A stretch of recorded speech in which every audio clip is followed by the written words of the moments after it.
I can do the intro about the Badger. You're talking. Okay. Hello, everybody. Welcome to Badgerpod Nerdcast number 46, Man-ime. I am your host, Brian Martinez, and I am joined by my lovely friends, the Honey Badgers. We have Allison. Allison, say hi. Hi. We have Mike Stephenson. Yeah, hi. We have Rachel. Rachel! Hi. We have Oliver Campbell. Yo! And we have Nephenor Afral. Greetings, Earthlings. And we don't have a mailbag today. Well, we might, but we might. Yeah, that's okay. I think that we have plenty of stuff to fill the air. Yep, and also, if you do have something you want to tell us, like either a topic, or you just want to say how awesome we are, or how horrible we are, or how indescribable we are, and yet still manage to describe it in words, please do. Or if you have no opinion at all, just email us to say, hello, no opinion. Yeah, or just, now we're going to get a whole bunch of that. Hi, my name is Mike from Canmore, and I have no opinion. Goodbye. If you have anything you want to talk to us about, send it to topic@badgerpod.com, and that would be good. And I will cede the floor to Brian. Go ahead, Brian. So I guess we're just gonna get right into the topic of Man-ime. Now I want to try to get into what that is, and then we'll open the floor. Can you guys see the image that I'm sharing right now? So I'm using PowerPoint. Yes. Make sure it works. Okay. The eyes are enormous. Oh, okay. You have the enormous moe. You even have a PowerPoint presentation, Brian. You might want to include a little bit of a caption of what each image is, just so people who are listening to the podcast later aren't completely baffled by what we're talking about. Oh, that's... Also, your waifu is shit. Yes. All right. Guys, everybody mute. I'll do the reading now. All right. The 2000s. It was a time of cutesy, bobble-headed anime characters that performed tightly choreographed dance routines while giving the viewers a peek into their little slice of life experiences, sometimes fretting over first dates in high school and trying to please short-tempered and jealous girlfriends who may have also happened to be witches, lamias, or demons. At that time, I walked away from anime for a while. The moe stuff just bugged me, and as a result, it's possible I may have missed out on some gems, I admit. But now we're seeing a rebirth and a return to anime, not just for boys, but for boys who enjoy the celebration of masculinity. That specific subgenre of shonen, my friends, is what we call man-ime. That's man-ime. So what makes a shonen manly? Shonen are already anime aimed at young male audiences. So why would there be a distinction? Man-ime is in fact a subset of shonen or seinen, but with some elements that not all shonen have. These are: 1. Protagonists are often adult males, or the art at least has a less cutesy appearance, or at least something that is atypical of what people expect when they think of anime. 2. The art style often makes male characters feel heavy and muscular. 3. Characters are often put through the paces with disciplined training. 4. Characters are larger than life and perform incredible feats. 5. Characters are chivalrous, principled, and or prideful. 6. Characters respect their enemies greatly, often feeling very close to them, to the point of going to tears when their enemies pass on. 7. Rivalry is common and celebrated, and it drives characters to excel. 8. Often tradition plays a large part in many manly anime characters, as they are usually upholding some codes, or at least they are in strong support of it, personal principles. Family is also very important, specifically lineage, as many manly anime characters have strong ties to fatherhood or brotherhood, literally or metaphorically. 10. Manly friendship, where manly characters bond often after a battle or sacrifice is made in support of one another. 11. Manly tears, often the result of the hero's journey being fraught with tragedy and death. And 12. a great sacrifice or risk taken for the greater good, or simply because the word or principles of the character in question is that's taking said risk are just too important to ignore. All of this being said, not all Man-ime has all of the items on this list, but many have a few. Here are some Man-ime that I think are good examples of what a Man-ime really is. Record of Lotus War. This is an image from that. Golgo 13. Brian, Yes. I have to interject. What's up? The What's wrong? images aren't moving. They're not moving. No, Oh crap. they're static. We've been looking at this bug-eyed monster for the past 5 minutes. All right, You've all right. been goofed. Try this another way. Okay, yes. That's gay. Yeah, All right. no, it's okay. Like now we're seeing new stuff, but you know what? We've discovered something, and what we've discovered is that Google and PowerPoint do not mix. Yeah. What would be, surprised? Google and most everything doesn't mix. So there you go. Comments doesn't mix. Well, I'll try to do it this way, which is lamer, but whatever. All right. So Yeah. this is Record of Lotus War. If you've never seen it, you should definitely check it out. And the image is I guess a side profile of a bunch of people from that show. Yes. Trying to go to the next one, and for some reason it's not letting me. So I'm going to do this in... Oh, wait, there it goes. I'm going to do this this way. Okay. Golgo 13. Okay. Trying to... It's going really slow for some reason. Ninja Scroll. Now this is interesting. It seems to be some sort of rock beast doing Yes. something to a man, Well, probably killing him. trying to. Yeah. Vampire Hunter D. Oh, well, That's right, I'll man. explain it. Hajime no Ippo, which is a boxing anime that was really really popular. This one is pronounced Sakigake Otojuku, which is a pretty old one from the 80s. That also really good. It was about a school, like a high school for men, and all these characters were supposed to be teenagers, but they're all beastly. Toriko, which is a newer one, so it's sort of a return. Crying Freeman. Oh yeah. Spriggan, which is a bit like lesser known, but I think it's still a pretty good example. Berserk. Oh my God! Yes. You remember Berserk, yeah. No, I think we're both fangirl squealing. JoJo's Bizarre Adventure. Do you even pose, bro? And of course, Hokuto Ken, or the Fist of the North Star, which is basically the grandfather of all manime. There are many other manly anime here. I could go on naming them for the length of the entire show. But my main point is that I love them. And it's good to see that there seems to be a return to manime and manga, which I will give an example of. And Car! He has a car! and that people haven't forgotten now. Excuse me while I shed some manly tears. Oh, yeah. Alright. But that's actually really funny. He's, like, got a car. He's armed with a car. Well, Allison, who the hell do you think he is?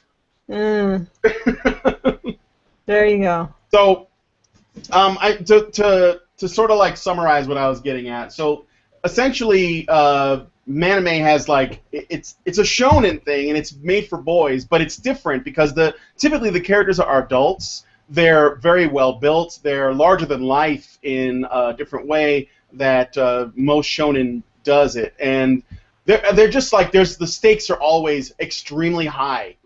But I think that one of the things that really makes them interesting is there is an attraction to these characters because a lot of times in these sort of manime stories there are the characters who are male characters most often, although characters can be womanly as well.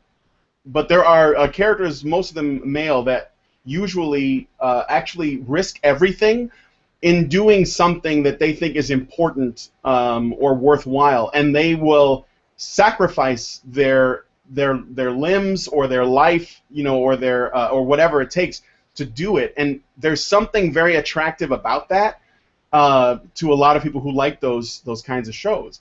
So in that example, when I showed you Ninja Scroll before, Jubei was the guy that was being grabbed by the rock guy. He appeared basically disadvantaged, but he was willing to fight him anyway because it was the right thing to do. So and so he still did. So oftentimes, how it's a little bit different, in my opinion, than say shonens where you know the hero isn't really in that much danger, is that the manly heroes are usually, at least they appear to be, at a disadvantage, and they're trying to overcome something that is would appear at least to be far beyond them. And then there's a way that they carry themselves that makes boys look up to them. They see them as heroes. So, no. So No, go ahead, Allison. that's your explanation of the difference between shonen and manime. Yeah, and I think they're because manime characters typically there's like a they're like how do I put this? A shonen character that's usually younger, like Naruto, for example, is someone that when the people are watching it, they want to be like him because he is sort of like their age, and he's going through this stuff as a young man. Manime characters are more like father figures. Like they appear to be people who are older than you that you look at like big brothers or fathers. So there is that too. Like Kenshiro. So then Ninja Turtles are shonen and Splinter is like manime. Yeah, in a way, yeah. That'd be one way to put it. I think I can summarize this a little bit better for you, Brian, in a good way. Like, there's a reason I was so excited to be on the show today, because this is a form of storytelling that I'm intimately familiar with. And basically what the difference is between shonen and manime, so to speak, is that shonen basically covers the journey, most of the time, of adolescence and young malehood. It usually covers somewhere between, probably 7, 8 years old, and then going all the way up to 15, 16, 17, for example. Whereas with the anime that you're describing, often deals with very fully grown but young adult men. So we generally see them in their early 20s to typically early to mid-30s, and it starts dealing with more complexities of being a man and what it, like the philosophical stance of where a man fits into the place of the world and what he's willing to do to protect it. Yeah. Like, if I were to pick out a specific example, Kenshiro in The Fist of North Star is basically the grandfather of all manime. Now, there were manime that existed before that, specifically Lupin the Third and Golgo 13. They go all the way back to the 1960s. But The Fist of North Star is basically the thing that brought it into the mainstream, and a lot of stuff, fighting games, video games, were inspired by Kenshiro in some capacity.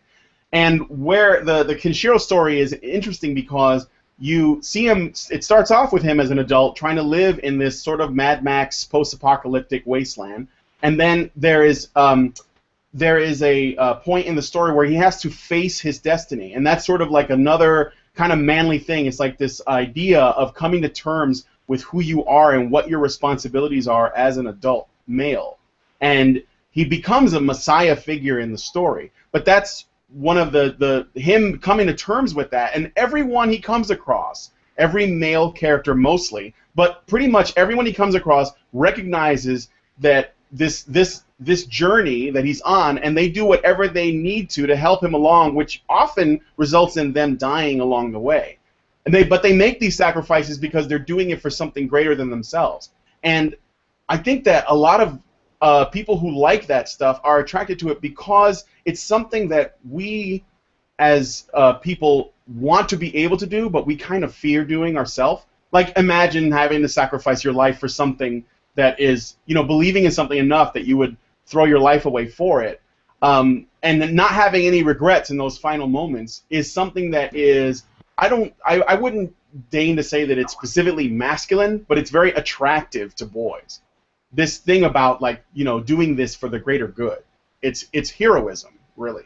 I mean, it's real heroism. Like, think of it like samurai films where these guys are going to their certain death, but they do it because they know it's the right thing to do. Or cowboys that have like a code that they abide by. It's similar to that. I find that extremely attractive, and appealing. Yeah, I think that there might be a difference in the nature of the heroism, well, at least traditionally between men and women. I think that with women, it's not the expectation of physical sacrifice, but the expectation of and this is heroism from previous eras. I don't know if female heroism really has a voice anymore. It all seems to be a society of vanity and self-aggrandization and what is it that you want out of life, etc. But heroism for women in previous eras was generally about setting a particular moral goal or finding a moral calling, and then working on it every day. If you were to help the poor, you would go out and you would forgo personal comforts to live among the poor and help them. And it's not necessarily a grand sacrifice, but it's sort of a sacrifice every single day for the rest of your life.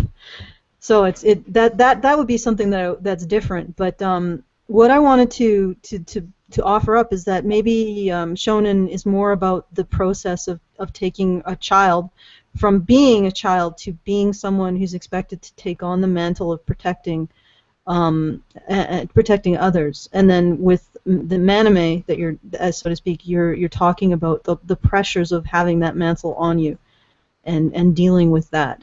So, and how you negotiate that. Yeah, and go ahead, Rachel. Well, I wanted to bring in an interesting contrast because one of the things that we're talking about here when we go into Man-ime and shonen is to understand the different genres of anime. The way that anime tends to be divided up is into different demographics, and they're organized as such. It's usually you have the children's anime, then you have shonen, which is for boys, usually up to teenage, teenage boys, and you have shoujo, which is it tends to be young to teenage girls, and then you have josei, which is older women, and then you have seinen, which is older men. And these vary in different ways, and they all have their own subgenres. But I think a good way to kind of sum up what is different about Man-ime, or the difference between the ideals of shonen on that end and then the ideals of shoujo, is to kind of bring forth what is the ideal in shoujo, what is the typical thing that you think of, and that's usually the magical girl genre. And what's usually the ideal in being a magical girl is strength of heart and willpower, but which I think we probably see in both, but it's with entirely different standards. The whole idea of the magical girl genre is nothing is expected of these women, and the idea of Man-ime and shonen is that things are already expected of men, and there's a standard set, and you have to reach it. So I think that's pretty good. I think that's pretty good. Let's look at that for a second. I'm curious about that. So, what the most popular magical girl show, I'm gonna go out on a limb and say, is Sailor Moon. So it's the most referenced, the thing that people usually think of, but most well known, the most mainstream. Yeah. So, but I mean, like, I think it could be a good thing to draw from. So if we were to look at Sailor Moon, what are the values, or at least the things that are valued in the characters in Sailor Moon? You said strength of heart, which is a measure of a person's willpower. Yes, and self-sacrifice. Yeah, and self-sacrifice. It happens a lot more in the comics, though. Yeah, I'm sure it does. And that's also something that is a strength in the Man-ime characters as well. Is that same determination? Like a lot of times it goes back to what I was saying before. Some of these guys, like Captain Harlock, for example. His strength of will is what makes him successful. He's not necessarily a more effective or powerful character in terms of, like, how he's written or what his abilities or skills are, but he's just so focused on getting the job done. He has the trust of his crew to the extent that they would die for him without even giving it a second thought, because he has that same kind of strength. So these things can kind of coexist in male and female characters, but I think that they're expressed differently, probably, or the way that absolutely. Yeah. There's entirely different ideals. Like the ideal in the magical girl genre is, you're gorgeous, but you're beautiful inside and out. You have strength of will. You're willing to lay down your life for the cause. But the thing about it is that there is no standard there that has been set for you. Basically, the whole idea of the magical girl genre is that they are holding women to the same expectations that they already place on men. Yeah. They're expecting you to have all of these virtues that we already expect men to have. Okay. Is there a corresponding genre in Western culture for the magical girl genre? Yeah, and I agree with you, Rachel. There is a significant element of self-sacrifice and moral, expectation of moral striving in the magical girl genre. But is there anything similar in the U.S., I wonder? Yeah, so we had it a lot more though in the 90s, and we typically see it in these kinds of light fantasy kind of shows, like Buffy is probably one of them. But the thing about it is it's not the same. It's kind of it's very Mary Sue-ish when it happens over in Western culture, because they have a tendency to not give any of the women real flaws. I think the last character that I saw who had that, like, sort of strong female character type that had flaws but still didn't have nearly enough was probably Xena Warrior Princess. Like, she'd be just, like, flooring people left and right. Just like, the people couldn't really put marks on her as often, It was kind of ridiculous. And you had, like, Buffy, and you had there's no it's suffering. not really. Yeah, there's not as much of a challenge here. It's like, yes, you have to meet the certain expectation, but they're just going to kind of win in the end. And the thing that is really at risk is just kind of losing the people beside you, rather than that's I think one of the main differences between Man-ime and these other genres like Magical Girl. And when you see these guys, they suffer, and nobody's afraid of making them suffer. Whereas with women and female characters, you just can't seem like people can't stomach making them suffer. I don't know if Magical Girl animes really get to the level of suffering. The darkest one that I saw, or one of the darker ones that I saw, was pre-tier, because the whole idea is the whole setup isn't, spoiler, is that you think this is just going to be your typical girl saves the world kind of thing, but what ends up happening is that instead you find out that you're really just cleaning up the mess of the previous magical girl who was doing your exact same job, and then she went a little bit crazy and became the villain. So that was the darkest one, but there are other female animes that have gotten, like, pretty dark. I think one that I ended up watching a little bit of was Ayashi no Seris, which is, it seems to be kind of a metaphor for puberty. It's dealing with all of the stuff that girls usually deal with growing up, but with a catch. Because if you think about it, it's a kind of a metaphor for teenage girls, because they realize that there's another aspect of their personality that can come out, that a darker side of themselves. The whole idea of Ceres is that there's this girl who's sort of possessed by the spirit of her ancestor, who was the celestial being that pretty much goes nuts. And so she's having to fight that other part of her back. So it's like a metaphor for finding out the dark aspect of yourself, the dark side of womanhood. But that's about as dark as it really seems to get. Yeah, that would be one big difference. We should get back on to we are. I'm about to get you back on. That would be one big difference. Like, we just cannot stomach not just women suffering physically, but also moral suffering. And moral self-doubt. We seem to have a real problem with that, and being willing to depict that in fiction. So, Neff, just really quick, you were saying that the Powder Puff Girls. Power. Power Puff!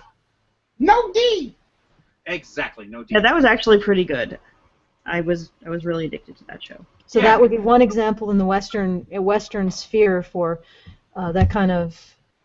Maybe similar to Man-ime, but anyway, go ahead, Brian. Okay, so now that since you're bringing up this contrast, I want to make a comparison. I think that this could be an example. You were talking about how male characters, and this is also shonen characters a lot too.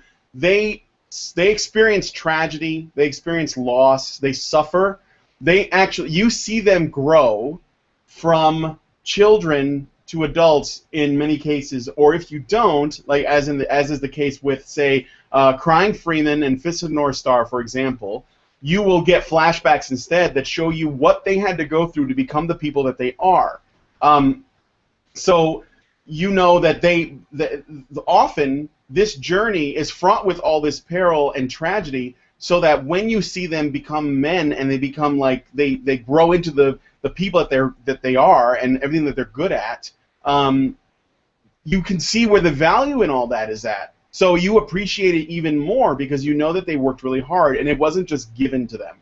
It's not like they were just born with it like some gift, right? And with male characters, it seems like it's something that we're not only more willing to do because we can't often stomach that. There are some examples of female characters that are also have to endure a lot of hardship, but often we just kind of like get around it, and instead they get like a gift. Like that's why it's called the magical girl.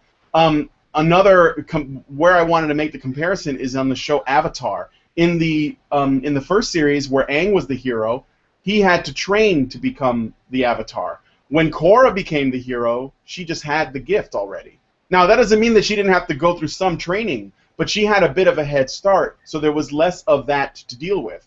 And I think that even that they were trying to push it, they didn't push it as hard as they could have, and it could have been the audience and all of that. But that's something else that I was looking at when you're making the comparison, because in a way you could say that Korra is a magical girl, but Aang would be more like a shonen character, not unlike Naruto or Goku or something.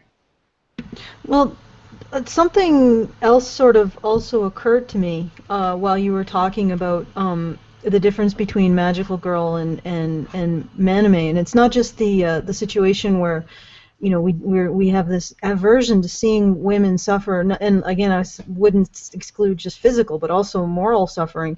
I think there's also this element that you can't really give women any more value than they already have just by being virtue of being female. So why even bother putting them through the suffering? It's not like they're going to attain anything greater than what they already are, right? Yeah. And that's sort of like so limiting and so defeating, to be honest. To tell a group of people, well, you know what, your biology is your destiny. You're not really going to become anything greater than what your biology makes you. And that's really what all this girl power does. Is just like, you've got these gifts given to you by you're a girl. You can do anything. Well, because I'm a girl, no. Because I'm a person who applies herself and suffers through that process. And so it's like all of this girl power stuff, and even the magical girl genre, really, to a degree, emphasizes the idea that women are just inborn with their value. They can't attain it. And that's really, like, it's one of the things that makes these coming-of-age stories for women really frickin' boring in many cases. And also it's what makes it the stories about men coming of age much more exciting, because they actually are earning something. You actually can give a shit about the end process. Whereas with girls, it's like, meh. Well, maybe in the magical girl genre, not so much, but there are other stories where girls are made to suffer in anime, and where they do have to work to get ahead, and I actually have a tendency to really like those a great deal, where it's working towards a goal, and maybe they don't necessarily succeed all of the time, and maybe they have to then learn from their failures, and I really have a tendency to like those a great deal. But it's not as much something present in the magical girl genre. I actually like Attack on Titan. I don't know if it classifies as a manly anime, but simply because... Sorry, go ahead, Brian. I've been debating whether or not Attack on Titan is a manime. I like it. It's definitely, and again, whether or not it's a manime doesn't determine whether or not it's good. I mean, I like shows that aren't manime specifically, but there is something also kind of it's nostalgic.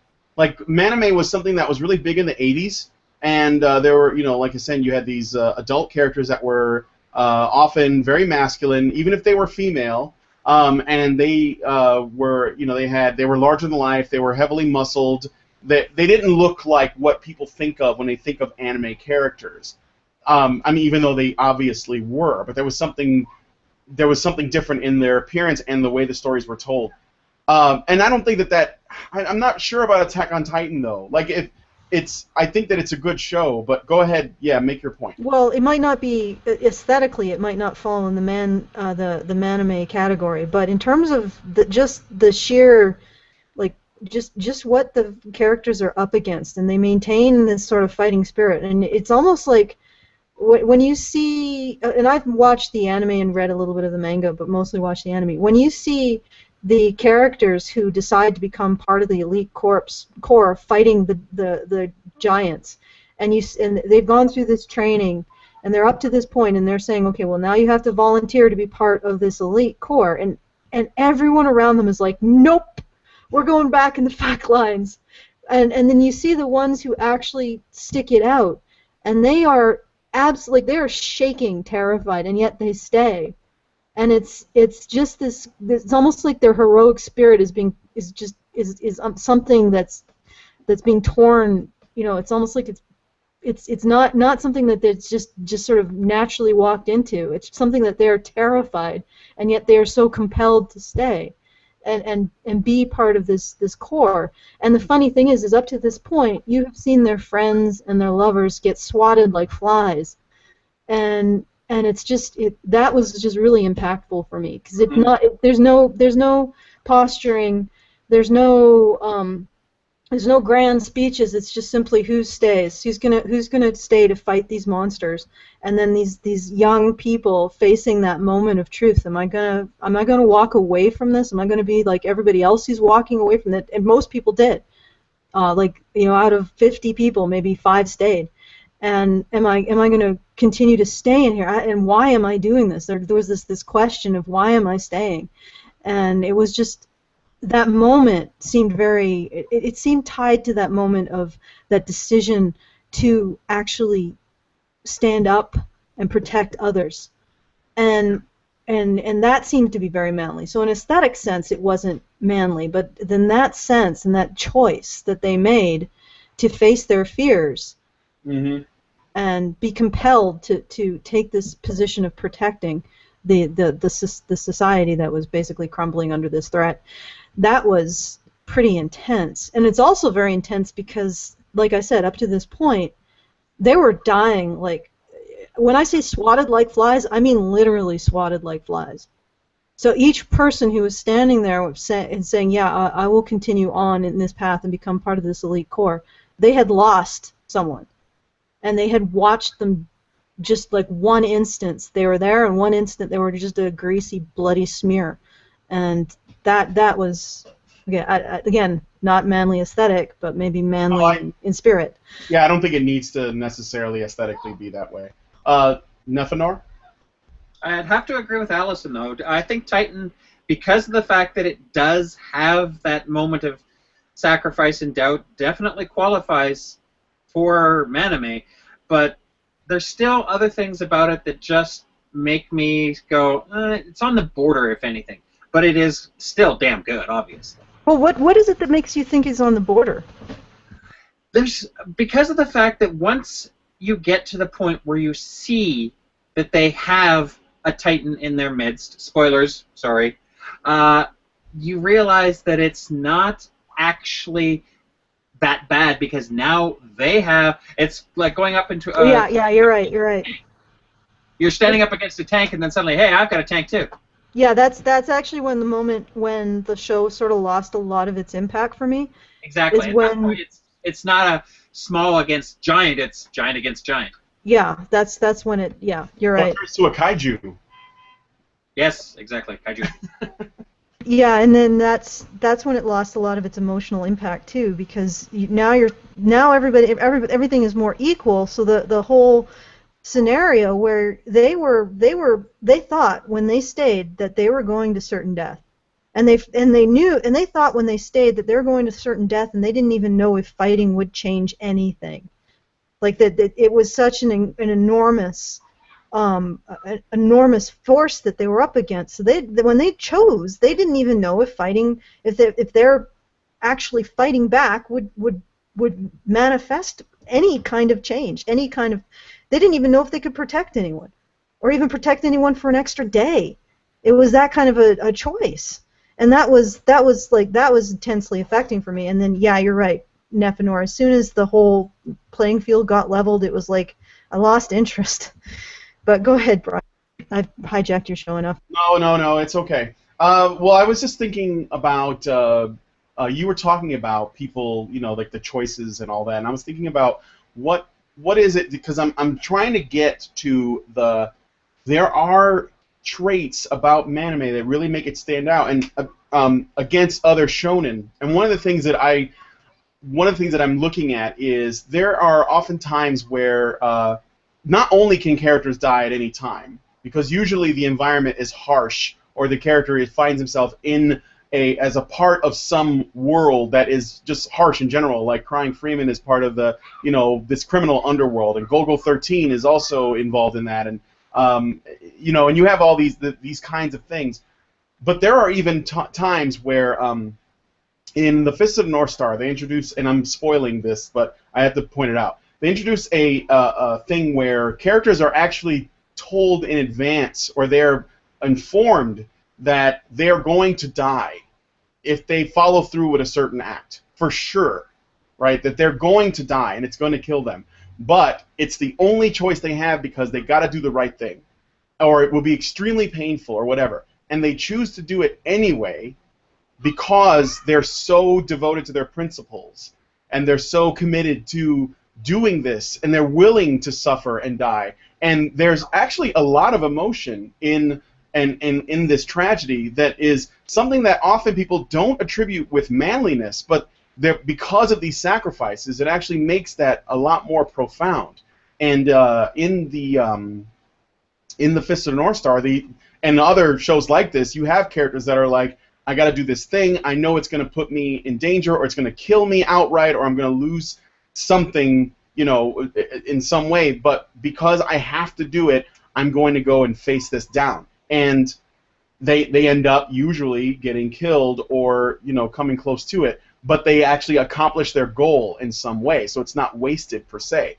And there is something so attractive about that. And I think it comes down to, I'm looking at evolution, right? And I'm thinking about what is it that boys and men want? They want to reproduce, right, and leave a progeny, if in most cases. And if they in so doing, that is a form of immortality. But one thing they fear, I think, is being forgotten or dying in such a way that they have regrets for some choices they didn't make or something they did not do. And in wanting to reproduce and wanting to carry on in the next generation, it actually, while our testosterone makes us risk takers, where we want to do dangerous things, or at least we're more prone to doing it, and usually it's in service of someone or some idea or a group or the tribe or whatever you want to call it. At the same time, we're a little bit risk averse because we don't want to do this before we can pass on our genes. So it's all, and so when you see these male characters or these manly characters and they actually make the choice to do it, we admire them because I find it really admirable, because they're doing something that I'm not entirely sure that I actually have the guts to do. And there's something really, really attractive about that.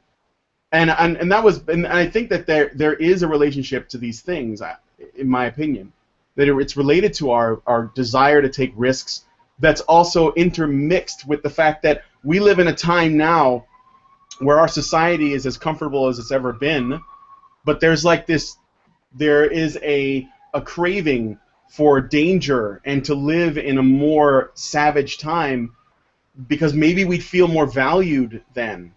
Like we're attracted to that. I mean, it's not like we want to do it, but there is something attractive about it, and I think that's one of the reasons why shonens and a lot of manime are often, they're in violent times, or times of war, or times of the apocalypse, or whatever it is, because all that is like attractive to us. So, Allison, go ahead. Well, it's a point in time where you can earn the most, but through a sort of a physical sacrifice. I mean, right now, you really can't earn anything through physical sacrifice. I guess if you're in crab fisher, you can earn money, But for the most part, physical sacrifice has been shunted off to the extremes of our society, and we don't see it as much. Maybe in the army. But in those time periods, that you can earn quite a bit of recognition through physical sacrifice in a very dangerous time. And I think that also speaks to why we don't find female characters as compelling. There's, like I said, there's nothing to earn. There's nothing, because we pack women so full of value. There's absolutely no interest in the choices they make or the sacrifices they make, because they're not going to actually attain anything more than greater or more important than all of the spiritual, mental, moral, emotional, physical value that we pack into a woman just for existing. And so yeah, I think that's why I think, first of all, why guys are drawn to, speaking out of turn, I suppose, why guys are drawn to these kind of apocalyptic settings where a physical sacrifice can earn you more recognition, and also why women aren't. They just, I guess in the opposite realm, women are drawn to situations where their value is violated and they get to feel outrage about it. Personally, I don't really understand that, but it seems to be what I've observed. Go ahead, Rachel. One of the things I wanted to bring in is the larger cultural context of what we're talking about here. I think to probably sum it up is there's this idea, I think, in Japanese culture of of living in the moment, of being reminded of your own mortality, and in doing so, they make these characters who are just these brilliant shining stars who only shine for a little while. But while they shine, they're very passionate, and they're all in, and they're strong, and they're brave, and they're courageous, and they assert themselves. And I think that is seen as the ideal. And I think that's really what has been able to make these sort of man-imes really happen in the way that they have, because I think it's a lesson of the cherry blossom, is that you never know how long you're going to be here. And so it goes back to what Brian was saying, is that the idea of not dying with regret, of going all in, of doing what you set out to do, and being unwavering. Yeah. So it's So, like, Rachel, you watched JoJo's Bizarre Adventure. Yes. Yes. Now, the first season you finished, and like I'm actually pretty far into the second story arc, but yeah. Yeah. But the first one, since you finished it, like, the first one says a lot. I think it actually sums up a lot about what man-ime is in a really short amount of time. And I'm going to spoil this for you guys, but if you haven't watched JoJo, you really should. And I'd like to do a whole show on just JoJo myself. But Jonathan, he lives how long? To be like 19? Yeah, he doesn't live very long. He very much meets that standard, that idea of someone who is very passionate, burning brightly, and then getting snuffed out of existence very quickly.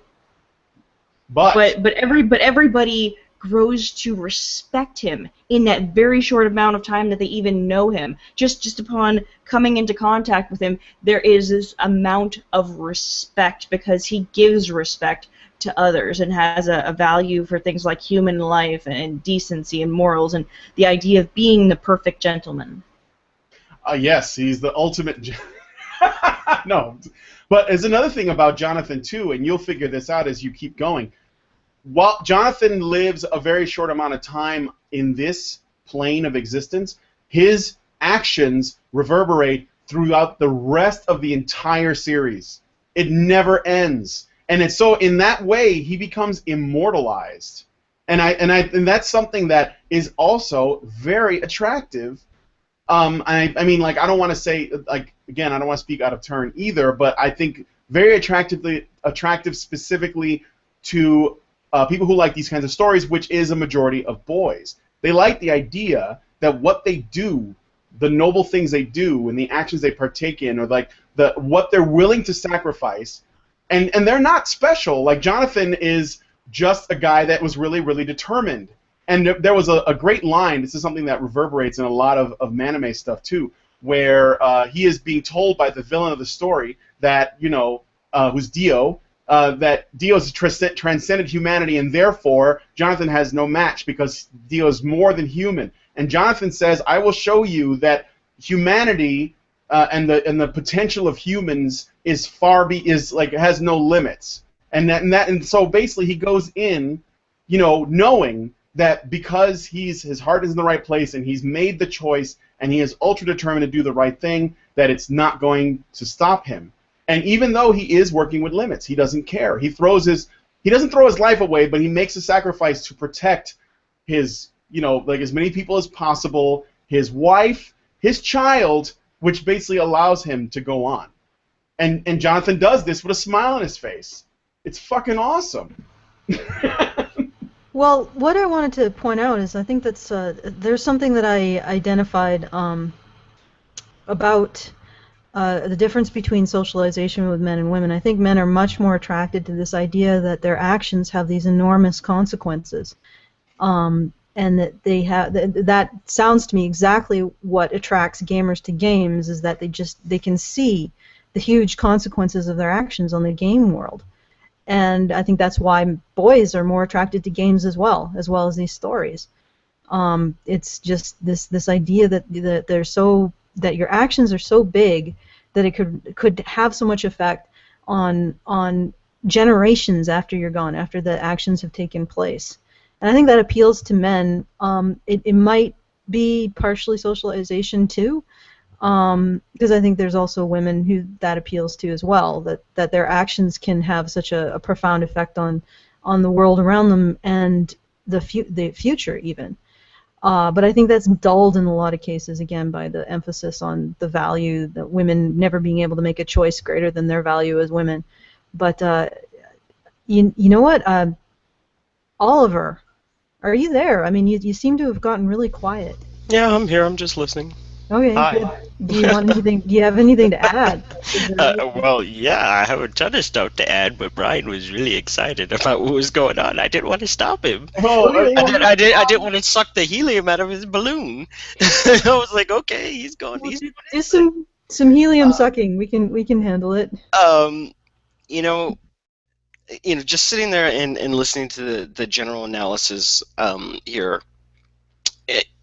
It's funny to me, like I'm just going to go on for a little bit here, but I remember when I first started watching anime as a kid, and the first anime I ever watched was Vampire Hunter D, and I was 12 years old. It came on TBS at like 3 o'clock in the morning. The strangest thing is that my mom was the one who introduced me to it. She was like, I woke up in the middle of the night and she's like, I saw this thing on TV and I thought it was really interesting and I started recording it for you. So I'm, sitting up during a summer vacation at like 3 o'clock in the morning watching, all kinds of hell break loose. And I was like, this is the coolest damn thing I've ever seen. There was, most people who started watching around the same time as I did would probably remember that they always did it as a double feature. So it was always Vampire Hunter D and Robot Carnival. And when we sit down and we look at these themes of Man-ime, so to speak, I always found it to be an entirely different, much more mature style of storytelling. And that's one of the things that drew me to it, is that as a kid, I matured pretty fast. And I've talked about this in the past, just due to circumstances, with my mother having a stroke, and I just had to grow up very quickly. And intellectually, I grew up pretty fast too, obviously, to keep up with that. And what makes just the overarching narrative of just Man-ime as a storytelling construct so exciting is that it presents a great deal of philosophical issues. It tends to not go in the direction of just pure black and white, good versus evil storytelling. It introduces a lot of conundrums, and it takes their protagonists. It puts them in a position where they tend to be filled with doubt later towards the end of the story about their own actions and things that may be going on. Usually this is a situation that occurs between protagonist and the antagonist, who, from a certain point of view, you can understand that villain's philosophies, and you can understand his standpoint and his position, why he's doing these things, right? I think that you see a great bleed over between this style of storytelling and Western storytelling if you go and look in the right places. You know, it's pretty well known to people that Star Wars was very much so inspired by, Hidden Fortress and Akira Kurosawa and all that. And just like with Man-ime, just like with, with Fist of the North Star, with Berserk, with all of that, you've got people who are super excited about the idea of Star Wars. And if you sit down and you start drawing those comparisons, you'll see the exact same type of story being told, depending on which film you're watching. When you watch the original Star Wars, it's very shonen. I mean, it fits just right in there. The pig fits perfectly in the hole. You've got Luke, he's never been out in the world, he's going to see all these things, he's meeting all these characters, he's a young boy who's been given a destiny. And then when we move up to Empire, it's kind of that bit of in-between storytelling for those two things. And then when we finally get to Return of the Jedi, that's where it finally reaches that point where Luke is a grown, mature man. And he's figured out who he is, where he's going to go in the world. He's decided on a life philosophy, and that's supposed to carry him the rest of the way. And in this type of storytelling, it's not uncommon for these adult men, just as Brian was saying earlier, where you tend to see mentor types. It's not uncommon for those guys to come to blows, so to speak, or to become philosophically opposed to men that they either looked up to or that they have a very close relationship with. And that's kind of a rolling theme in life as well. When we sit down and we tend to look at we'll just say, I'm making air quotes right now, the average relationship with men in regards to sons and their fathers, it's often considered a highlight, a huge point in a boy's life when he has to stand up against his father, when they become diametrically opposed to one another for whatever reason. And it's a huge sign of growth when we look at that. If a father and a son have to stand each other down and indeed come to blows, oftentimes how that ends isn't on a sour note, but it actually ends on a very high and positive note. Because for the father, it means that his son has everything that he needs to thrive and survive in the world. If the son is willing to stand up to the very one who made him, he's ready to face any and all challenges that the world will present to him. And so it's kind of a bittersweet moment that we see this expressed very, very frequently in this type of storytelling. When we look at things like Berserk, you can see that type of situation play out between Guts and Griffith, where he had an adoptive father, but the guy did stuff to him, and just Guts is going on his way. He's just wandering. He's aimless. He has no philosophy. He merely lives to exist into the next day. And once he encounters Griffith, and they develop that relationship of good friends and even a type of mentorship. And some might even argue, depending on your point of view, it could be at least very loosely romantic in that sense. But that was the moment in which Guts grows. He gets to have that childhood that he was supposed to have of developing friendships and developing his own point of view and learning to stay his blade and stay his temper. And so towards the end of the golden age of Berserk, we get to see where everything starts to fall apart, and they engage in that very type of conflict that I described, where it really is that same thing, one standing against the other and fighting for his own path. And we get to see Guts finally develop into the man that he's supposed to be when he's able to fight, confront, and defeat Griffith, but without killing him. He's able to stay his hand. In that moment, he stopped being Berserk. He became a completed man, and so he needed to leave the Band of the Hawk. He needed to go away. He needed to find what his full place would be in the world. The best part is that it was already there, but he needed to go out and become a prodigal son. He needed to go see the world and everything else in it, so that when he came back, he was absolutely confident, and this is where he was supposed to be. We see that play out in so many stories, and this is why boys have such a huge, tremendous interest in this genre, because it is a story of men and boys in our lives, the types of issues that we have to deal with, how our relationships develop. It's not toxic, it's a different point of view in a very complicated world. So that's what I got. Oh, that's actually really great. And I'm gonna call on Mike now. I'm gonna pull you out of your cave there, Mike. Oh, I was asleep in my cave. Okay. No, I do. I'm okay. I do. I sort of see how it's reminiscent of the '80s. I don't know when that stops happening, but the kids shows that were big back then. So the sort of the cartoon empires built for the sake of the toys, like Thundercats and He-Man and Transformers, all very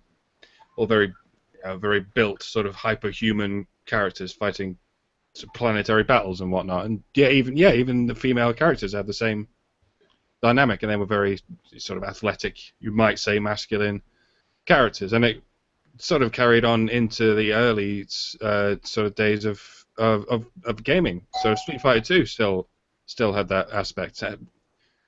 Again, even Chun-Li was pretty fucking muscly.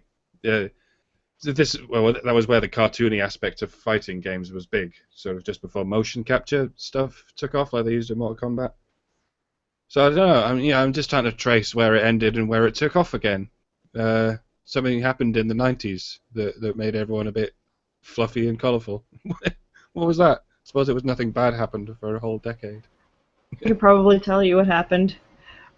People just started to feel uncomfortable somehow with depicting really, really manly men. They just started to put out men who were more effeminate and non-threatening. As non-threatening as humanly possible. That has become the standard in Hollywood, in pretty much everything. It even happened in anime. But go on, sorry. Will anyone take this from me? Yeah, I got it. Did anyone else notice that, though? Is that if you look at the way that they even depicted like just regular men in anime, even in like shoujo anime, where it would be like the romance stuff, you'd have these really, really tall guys who were somewhat muscular, and they would be the romantic interest. And now you look at what the romantic standard is now in shoujo, and it's just these very boyish kind of guys who are lightly muscular, and it's just as non-threatening as humanly possible. Why is that the muscularity of that threatening, though? I guess it's because of the implicit threat. Like, I'm not saying that it's threatening to me. I'm just saying that it's just, I think that's how it's viewed, is that is somehow unattractive or something like that. In my experience, I think it's because it's if they see it as threatening, it might be because something about musculature might reflect something that is more primal or savage, or not I don't know, like maybe not something that goes with the expected social graces. I don't know. Like there's something. Brian, you got infinite. Thing about a very strong man. You know, a very big mountain of a man. Yeah, but that's in my experience. That used to. Those guys are not particularly aggressive. Well, I know that, but what I'm saying is that that's not how it's been depicted. That's not how it's been seen. I think there's something happened between the 80s and the 90s and now that changed the standard from being men who look like men to men who look more boyish as the standard of what we need to put in everything. Go ahead, Neff. Well, I have a thought on that. One of the things that we've seen a lot is that in some respects Japanese culture tends to be a reflection of what they see in American culture, because you'll see they started doing baseball not too long after they saw it in America. They started doing all these things.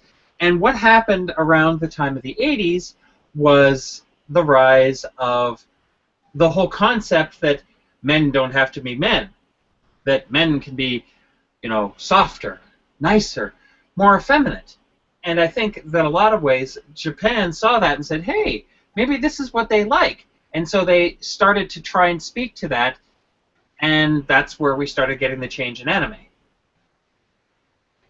I was thinking that might be, but here's the thing though, it's going back, and this could be also, I don't know for sure. This is really speculative, but we do have that issue in the 2000s where in Japan the grass eater movement, or the the grass eater men that were kind of like turning away from traditional expectations from the Japanese culture, and they were the women weren't interested in them, and there was and then like at the time anime was all like this, you had these kind of passive male characters that were they didn't know how to deal with women, and they were confused by them, and they would get boners randomly and stuff like that. And yeah, that stuff had been going on for a while.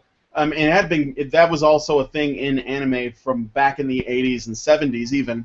But it became a lot more, from what I was seeing, it became more prominent. Like you had a lot more shows where there were very passive and kind of weak-willed male characters that were falling into the background. And then these sort of like, I don't like to use this kind of terminology, but these kind of 1% alpha types that that we're talking about, you didn't see them as frequently. In fact, they were almost gone. Even the animation houses that were best known for doing it, like one of my favorites is a group called Madhouse, and they're the ones that did Ninja Scroll, Wicked City, The Vampire Hunter D Bloodlust, and there was like they even had a spot on the Animatrix, and even they weren't doing anything anymore. Like they stopped doing stuff, at least at that level. There was like this Highlander movie that wasn't very good, and there was this racing thing that they did, but they kind of like they weren't making that consistent output. And I think that they might have been looking at the West, but they were also, it's possible that they were being affected by their own culture, like they were trying to make stuff that appealed to the young people of that time. And it seems like there is a resurgence of Man-ime stuff. I mean, JoJo is a really old comic series that goes back to the 80s, and they're animating it. They're talking about bringing back Fist of North Star again, as there's a rumor that they're going to bring that back. Toriko is basically a throwback character, and I think that they're and Dragon Ball Z has got a new series, right? And I would say that Dragon Ball Z is kind of like a Man-ime 101, not necessarily like full on, but it's definitely it's how you get there. It's like the gateway drug of Man-ime, but that's my opinion anyway. But I think that seeing all that coming back in some way, there might be something to that. All right, shall we round robin it? Everyone's favorite Man-ime, and then we'll throw it to the audience. Okay. All right. So, favorite Man-ime. All right. Brian, I think I already know what yours is. Well, I don't know. It's not easy. It's not just one thing. But I will. Okay. What I'll do is I'll ask Nephenor first. What's yours? Well, despite the fact that mine actually starts as shonen but becomes Man-ime, Gurren Lagann, always. Gurren Lagann. Isn't that how you say it, or is it Lagann? I've heard it both ways. Okay. Well, whatever. I know what you mean. Is it the guy with the shades, the pointy shades? Is that the guy? Who the hell do you think I am? Rachel. Oh, you're asking me. It's like you're asking me to pick a favorite child. But if I had to go back to what I liked when I was younger, this is probably about as. I mean, I was really into Dragon Ball Z, but then I kind of got into samurai stuff. So probably like Rurouni Kenshin, but I don't know if that counts as manly. I think. I mean, well, as, you know as what? anime. It could be. I think that there are stuff that depending on how much you've seen or how you judge it, Rurouni Kenshin could be considered a manime. I think because I mentioned we were talking before the show and I brought up Samurai X, which is essentially a movie of Rurouni Kenshin or an OAV or something. Yeah. But it was like way more violent and way more gory. I would say that it probably becomes one later. Yeah, I'm kind of a big fan of the samurai genre kind of thing, of like the traveling swordsman, calling to atone for his actions in the past, and it was awesome. It's just really cool, and just I had like the biggest crush on Kenshin, like as a 15-year-old. Holy crap! Okay, Oliver. Well, I'm gonna have to say now that's pretty funny because I'm torn.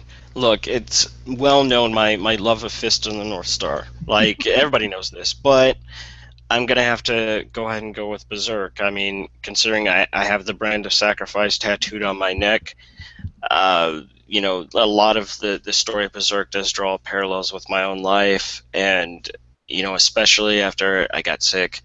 It started meaning a lot more to me, representing the hardships of life. And I think there's one line that really encapsulates that for me. When you sit down, if people haven't seen it yet, Warner Brothers sat down and did a reboot of the core of Berserk, the most well-known part of Berserk anyway, with the Berserk Golden Age movies. And at the very end of the last third arc, when Guts is, getting attacked in the middle of the night for the first time, the Skull Knight approaches to help him.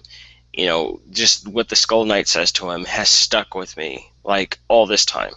And he just said, because of that brand on your neck, you're the one who must, suffer.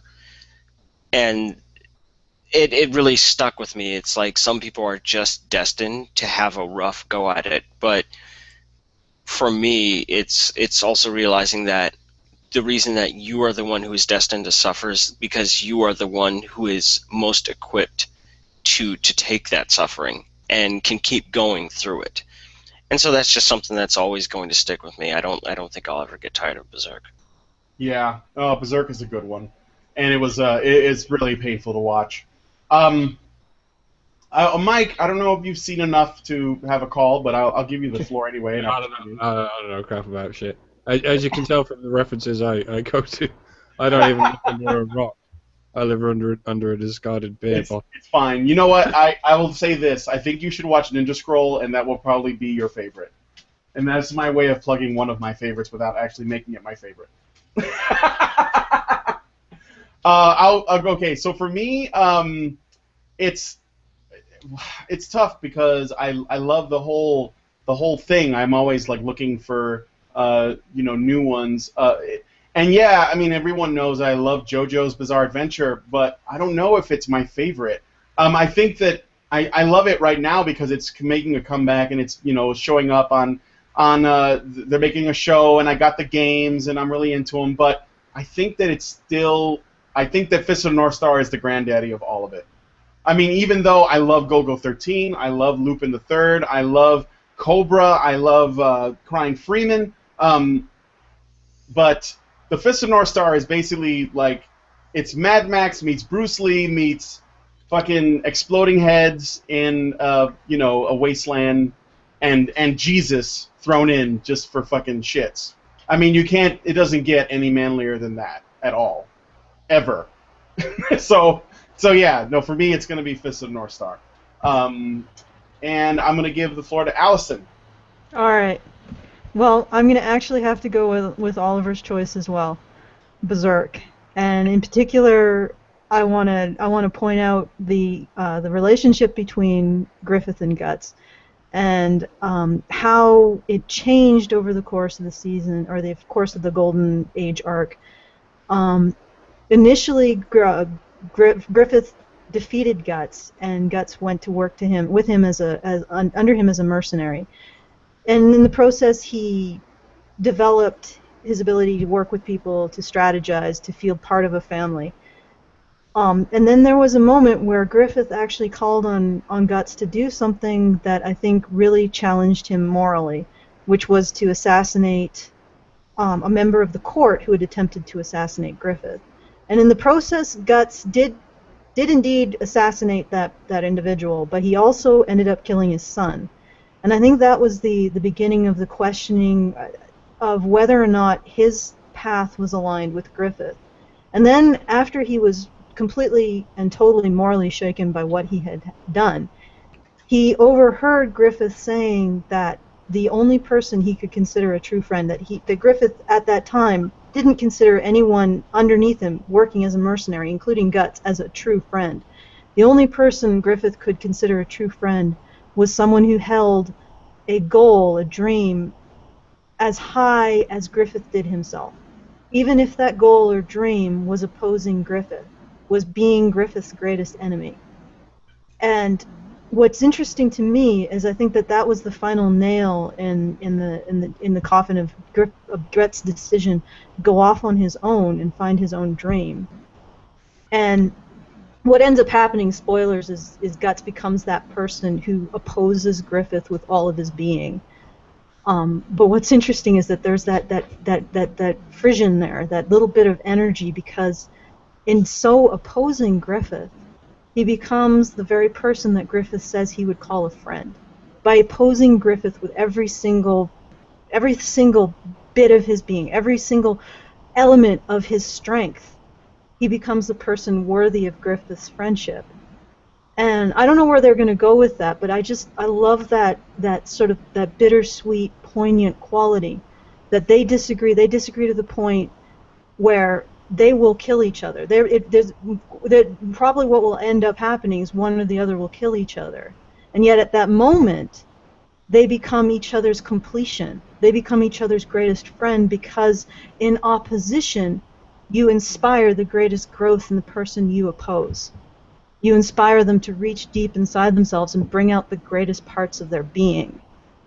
And that's part, like, recently I did a speech about recognizing in the people you disagree with that they are your friend. And that is precisely why. In disagreeing with someone, they bring out the deepest parts of your being. In being opposition, in playing the opposition to you, they bring out the most magnificent and great parts of who you are. And so you don't ever dismiss the people who disagree with you, because they're the ones who bring out your beauty. I mean, and your friends, of course, support you in that. The people who agree with you, of course, support bringing it into the world as well. But it's really the people who disagree with you who are your ultimate completion. And that element of Berserk, I think that's really important to keep in mind when we have these disagreements with each other. That the people we disagree with are in many ways our greatest friends and our greatest allies. And to finish off on a plug, if you are the kind of person who believes in that kind of thing and wants to create that kind of synergy in the world, please consider helping us go further with this message and becoming a patron.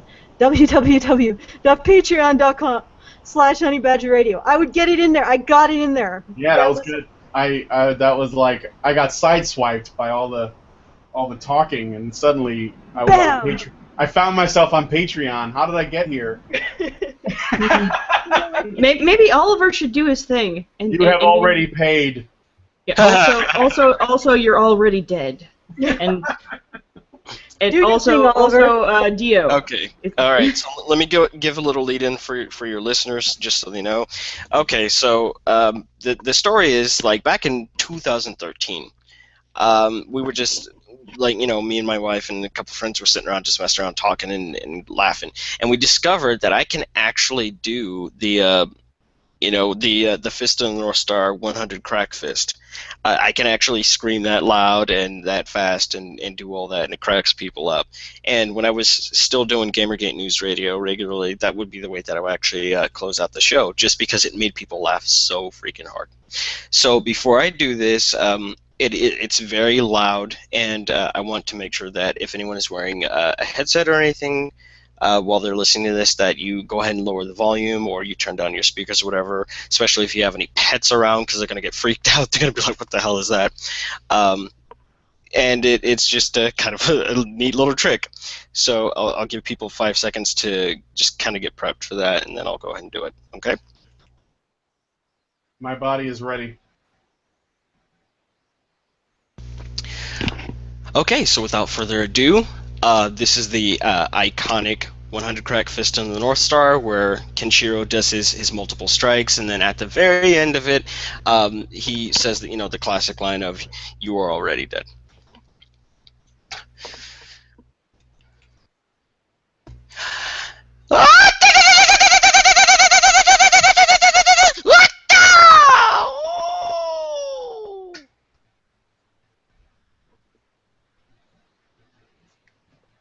Omae wa mou shindeiru.